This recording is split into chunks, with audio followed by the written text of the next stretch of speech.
Okay, this is Seeking Sister Wife, Season 4, Episode 12, An Emotional Roller Coaster. I'm going to say it's just people, every time they cut to a new family, like, oh, these people are worse than the last ones. You won't even believe what happened today. Sorry, I wrote it all over John when I was gesturing. Just so you know, Sister Wives is coming back September 11th. We're so excited. So excited. We did do a review of the trailer, so go to my homepage. It should be one of the top things. Let's start with the Davises. Nick, April, Jennifer, and Danielle. Oh. Because almost nothing happened. Gross. It was a long intro to like... Oh, come on. They planned this really theatrical... He wears makeup. I have no issue with guys wearing makeup. It just seems weird that we haven't seen him with makeup the whole time. And then all of a sudden he decided to wear makeup for the proposal. They all got dressed up. I think they all kind of looked worse. But that's beside the point. They go in. They propose to her. She starts hysterically crying. It's kind of hard to tell if she's going to say yes or no. She eventually says yes. And then talks nervously for half an hour. And then... according to John's time scale, which if it doesn't happen instantly is taking too long.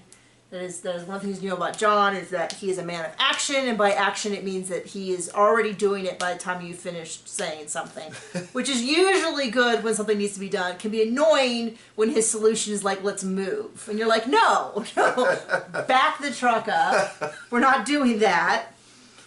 I don't know if there's anything else to say. Is there anything else to say about them?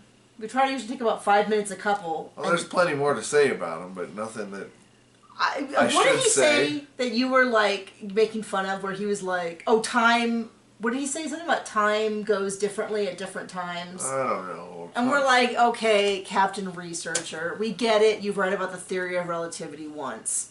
It's not really what that means. I guess you could get into some psychological theories about how time difference and blah, blah, blah. But all I do... Time traveler.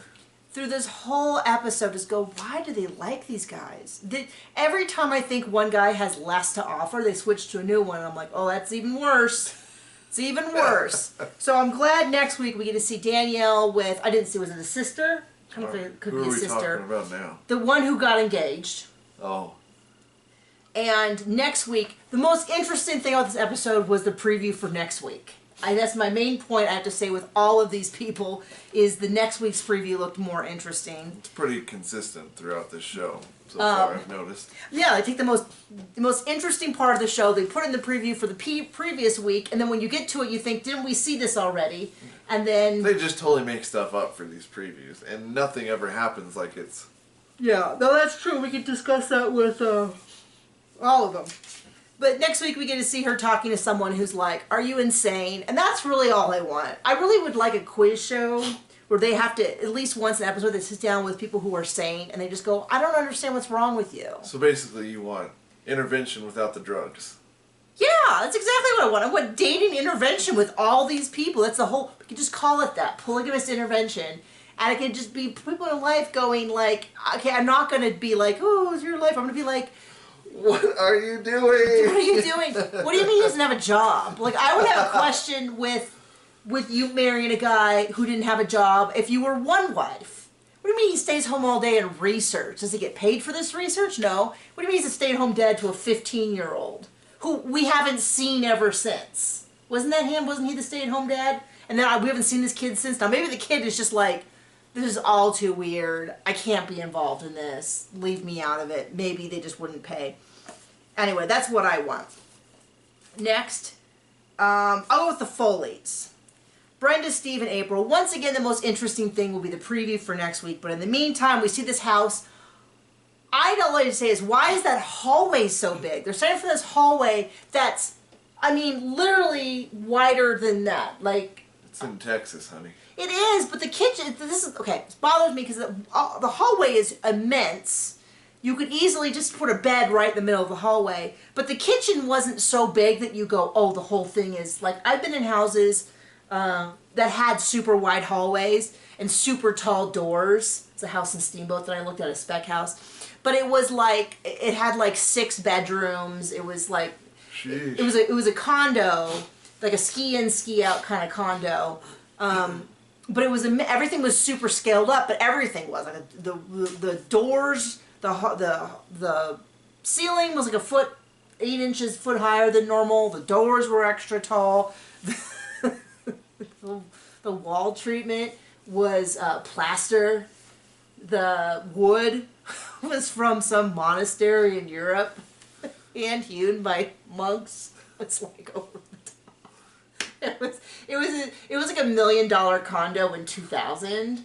$1 million too. Anyway, I'm so often. I just bothered me. Why did this huge hallway, and then the kitchen was like half the width of the hallway, or well, I guess like it was half the house. It was so anyway. It was it's just hallway with an occasional room attached. The one son comes, hey dad, hey son, how are you? Super interesting. It is kind of, it's like clearly like he's like, I'm trying to support my dad. April comes in, and if you thought she was young before, it was like, it was starting to make me really uncomfortable because I know she's 21, but she's acting like she's 16, which is super duper, uber, a billion times creepy to see how young she is. Because a lot of times she doesn't talk, blah, blah. It's like, it kind of went from like, oh, this is a train wreck to like, should I be calling someone? Should I be calling CPS? You know, Child Protective Services? Because this is not right. They have this conversation. Somebody on Twitter said that it was more like Brenda and Steve were meeting his son's new girlfriend than it was any other dynamic. She's like, hey, oh, hi, oh. It was just really uncomfortable. They leave the room. She's like, I'm just so nervous. And he's like, well, how old is she? And Dad says 21. He goes, 21? Because he's 18. 21? And you know he was like... Gross. What the F, Dad? Like, what? No, I don't think Jada's going to be cool with this. I really don't. Then they say, well, next week we have to ask her, is she ready to be a parent? No, she can't be a parent to someone who's like too... At this point, it'd be less questionable for her to date him than it would the dad. Oh, yeah. I mean, 18's pushing it a little bit, but... I mean, come on. This is so uncomfortable. It's so weird. And it's just, it's like, I can't even enjoy myself when I'm like thinking about, is this abusive? Is this weird? I get it. She's 21. I get it. She's legal.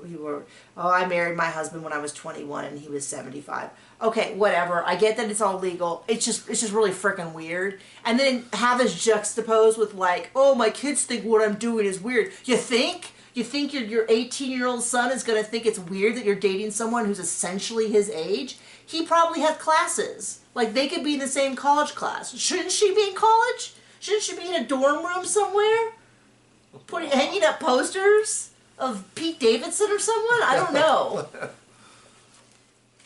So this is just this whole thing. All I could look at was the hallway, how oddly it was. The kitchen was pretty small. I mean, the kitchen wasn't small, like, objectively, it's a fine kitchen, but it's a really small kitchen for how big that hallway is. And I was like, why is it so small? Especially if you're going to have 3 adults living in there. Although, I guess 2 adults and a nice college student who's interning with them. You know. Oh. I'm done. Just marching through these, people I hate less and less. I hate more and more. I don't know. It doesn't. Whichever way you go, I don't like it. I'm not gonna. I refuse to admit I like anyone more than the others, except maybe the Joneses. Sidian is the only one at this point. And Tasha, he's not in this one, but he's the only one at this point who I would be like if I had to pick which couple we had to hang out with. The magician. Sorry. I mean, I shouldn't say sorry. They at least seem like he likes her. He hasn't proven himself to be an absolute wreck. Like I'm going to say Marcus Epps is, who I cannot stand. I saw a Twitter poll where they're like, do you like Marcus? And it was yes or no. And it was 100% no. 100% to 0. That no, they did not like him. So when he comes home... Why, though? He just seems like such a politician. Such a politician. It's a caricature of a politician, except instead of taking like government contracts, he's taking women. He's taking women who, for all intents and purposes, Or top secret files. For all intents and purposes, they seem like attractive, conventionally attractive women in both personality and looks. And why they are throwing their hat in the ring for him is beyond me. I've not seen a single redeeming quality. He sure thinks he's Casanova. They're on the Michael Scott plan. Of what? Didn't he say one time,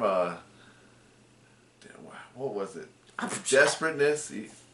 Eagerness? No? It was something like desperateness leads to the quickest answer or something like that. Yeah, that is jumbled as that was. That does seem the closest thing.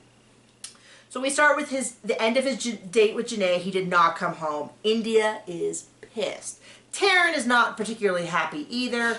They're sitting there. What's that? It's a package. Like they are not. They are already at 15. He comes home. I just want to let you know nothing happened. Well, you spent the night. Well, nothing happened. Well, you spent the night. Oh, I didn't know where you were. You know where I am. I would always be, well, I called Taryn. Well, and it's just like, if you had recast this as a lesbian couple with their 14-year-old son coming home after a night out, it would have been exactly the same. You didn't call. You didn't do this. It's like, he's just slimy. He's trying to get out of it. Same height, too. He just, it's not a big deal. I don't know why he's a big deal about it. I feel like there was more in the preview for this episode than actually make it into the episode. I feel like there's a whole big thing about my locations being off and on. Did that happen in this episode and we skipped it? Who really knows? Or there's a lot going on. Not me. I've been working all morning. This is work too, but so we stayed up all night. So now it's like, then she's like, well, you know, I was really mad, but I think he understands now. But no, he doesn't. Yeah, he does. He can get away with anything he wants. He understands it. He understands that for sure. 1,000% he has found. As long as he apologizes and gives some excuse about how it won't happen again, she's going to be fine. She'll get over it. She'll move on. He just kind of has to let her rage flow over him, make no changes to his behavior, and move on. Okay? I don't get it. I don't get it. They both seem like lovely women. They don't seem... I mean, I've been out of the dating pool for, 12, 13 years? 14 years? When did we meet? I don't know. These people are all mental. For almost 14 years. Good gracious, we've been together a long time. So maybe things have changed. Maybe beautiful, smart, intelligent women don't get, I'll leave it to say, intelligent how, because if you're sticking with you're yoking up with a broken oxen, I don't really know that you get to talk about being equally yoked, or to mix my metaphors. Anyway, then we jumped over to Bina. She seems like a beautiful woman. She seems the kind of the kind of gal that guys would be attracted to. I don't get what's happening. But he's like, I've noticed a change in your behavior. And she's like, good. And then all that energy just dissipates away. And he's like, well, I asked you once where you were going, and you just said out. And you need to tell me what you're doing. And I thought, boy, your wives can't even tell where you are. You're telling her she needs to be... This is just a snow job, a political job. I have no interest in it. It's all a waste of time. It's gross. You need to be available to me. Mr. Available, you got availabilities open at all times and all places. You do not need... He's like, well, I really like Janae, but I got to keep my options open. Boy, I can't, nothing. Not interested. No part of me is interested. This guy, throw him back, lady. He is under... You are over the limit. He is under the limit. You can get a nice guy. I don't know. Do you have something to add? What do you think of Marcus? I love him. What do you think of Janae? I don't know who we're talking about. Janae was the one who was not actually in this episode. The one he tricked to come down from Atlanta, then said, oh, by the way, I have all these women. And if she's in it for the daily rate, I understand. If it's more than that, she's crazy. Yeah. Same with Bina. She seems beautiful to me. And then, he's like, how's the shop going? It's going good. Well, I'd like to believe I have something to do with that. What are you talking about? Oh, I encouraged you. She's like, yeah, right. I was like, that was the energy I wanted her to carry through this whole thing. I wanted her to read him up and down and cut them off at the knees and annihilate them. I want someone to hold these people accountable and just be like, I don't know why you think you deserve. You're not even putting that. You're not putting combined through these 4 women the amount of effort that you should be putting into a single woman. Because he's just kind of like, he just does what he wants, shows up when he wants, stays where he wants, and then comes back and goes, oh, sorry, won't happen again. So he's like, you need to be more available to me, and rather than her drop kicking him out the door, she's like, okay, I'm really independent, but I'll work on it. The Merrifields. Where something, I want to know from the production what went wrong, because halfway through this episode, everything went wrong, because the translator disappeared. Then we had to listen to like caveman speak. Garrick, love Berta. Berta, come to Colorado. And I'm like, okay, we've lost all forms of speech that aren't like nouns and verbs. I don't know where they're. Then we had no sound right in the middle. They had to just do subtitles, which is fine, but you know who can't take notes and read subtitles? I can barely watch a show and take notes. I can barely watch a show because I have a whole mess of learning disabilities and so forth. But it's even worse when I'm trying to read and take notes. It is impossible. There's my phone buzzing. I have work coming up. So anyway, we're Garrick, Danielle, Roberta, Danielle, oh my gosh, and Bert. I do so much crying. So much crying. The whole episode is crying. I wonder, the translator was just like, you know what, this is just, I can't, this is so weird, I've got to leave. Or if they were like, I mean, I would say that they got rid of the translator to have a more private conversation, but it's being filmed. So they have a translator. I'm guessing the subtitles are a more literal translation because it's such awkward flowery. But if it was translated from Portuguese to English, not Spanish, we double checked, Brazil, Portuguese. If it's a literal translation, then it's just a translation thing where in the language it makes sense, but when you translate it like word for word English, because it was like, I would like to speak to you because my heart is unsteady, and then the translator would be like, she wants to talk to you about some stuff. That kind of thing. I don't blame the translator. It seems like a lot of extra things. And then basically Roberta says, Garrett, can you go sit on the beach so I can talk to Danielle? They do that. She goes, sister wife, I want to know, do you want a sister wife, or are you just doing this for Garrick because you said you were jealous before, and I want to know? And Danielle's like, oh, I love you, Berta. I love you so much. I was jealous, but I want to. And I'm not sure. I don't know what therapy level problems Danielle has going on. Well, I'd say denial for one. Because I can't get a handle on. Clearly, she doesn't want to share Garrick. I don't know. That is a. But I can't tell if she is lying to herself, lying to us for TV, a little bit of both, is just doing this so she doesn't lose Garrick. I don't really understand, because she's got, I mean, I don't think professional actresses could cry this much on cue. I don't know. I feel like all I do in this show is just kind of question as to what even reality is. So then she's crying at Danielle, to Roberta, about how she loves her, and yes, she has jealousy. And then Roberta is a little bit like, you know, I'm hurt that you were looking, that when I said I couldn't come, you just went and found another wife. Now, this should not be a shock to them, because we all saw how Roberta acted when they introduced Leah. All of the viewers were talking about how now Roberta gets a taste of her own medicine. We could all tell that she was upset, and they were present for that filming. So the whole like, well, husband said that you were okay. It's like, well, we all saw the way she acted when we introduced Leah, and she pretended she couldn't see or hear Leah and was all upset. And it's like, I don't know. Clearly, so many of their problems come back to a complete lack of understanding of how anyone else in their group is feeling, so I shouldn't be shocked. But this whole thing about how she doesn't want it, and then Daniel's like, well, we need to talk to husband, because husband says that God is, you know, you're okay because of God. I thought, God does not want any part of this weird, twisted boffin circle that you have. you know, oh, it's so important for God, but I'm going to try to knock her up when she's in another country so she can raise our children alone in Brazil.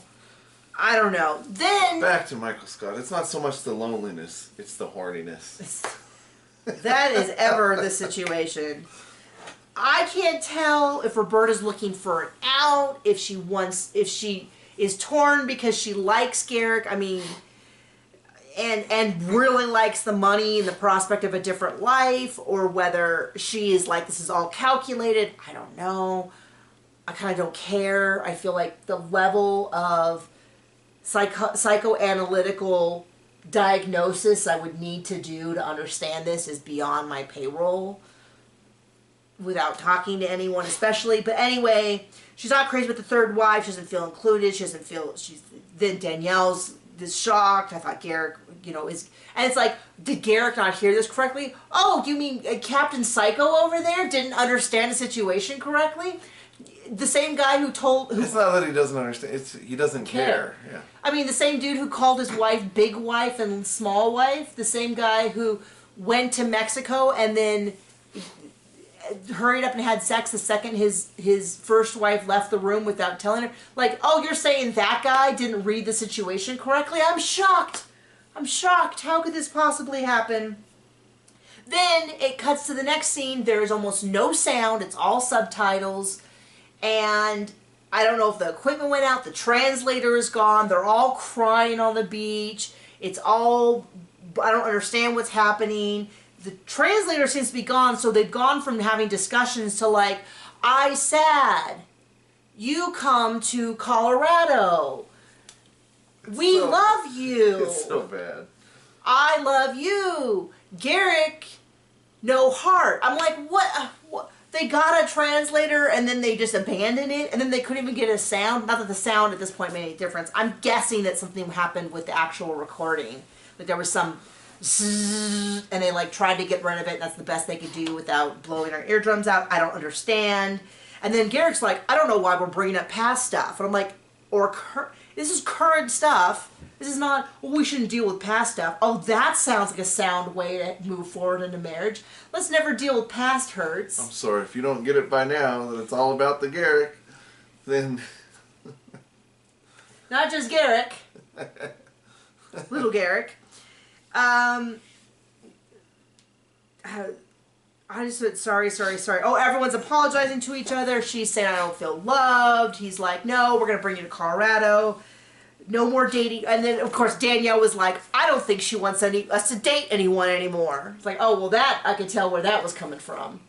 That is definitely some, well, it's good for Roberta, because she's learned that if Roberta likes it, Danielle doesn't want them to get pregnant, it's up in the air. Roberta doesn't want to get pregnant, it's settled. Danielle doesn't think they should be dating someone else, it's up in the air. Roberta says no, dating someone else, it's a fact. So we got Danielle definitely put that in there. I think we know who Basement Wife's going to be. Right, and then, are you ready to come to Colorado? Yeah, I'm ready to come. Oh yeah, I'll believe that when I see that. End of scene. So there you go, that's the episode, we got through it. I'm so glad this is a 1 hour episode, because I would have died in a 2 hour episode, but I still feel like, I don't know, maybe there's not enough. I feel like maybe there needs to be more talking heads where they really grill them. Ask the son, how do you feel that she's only a few years older than you?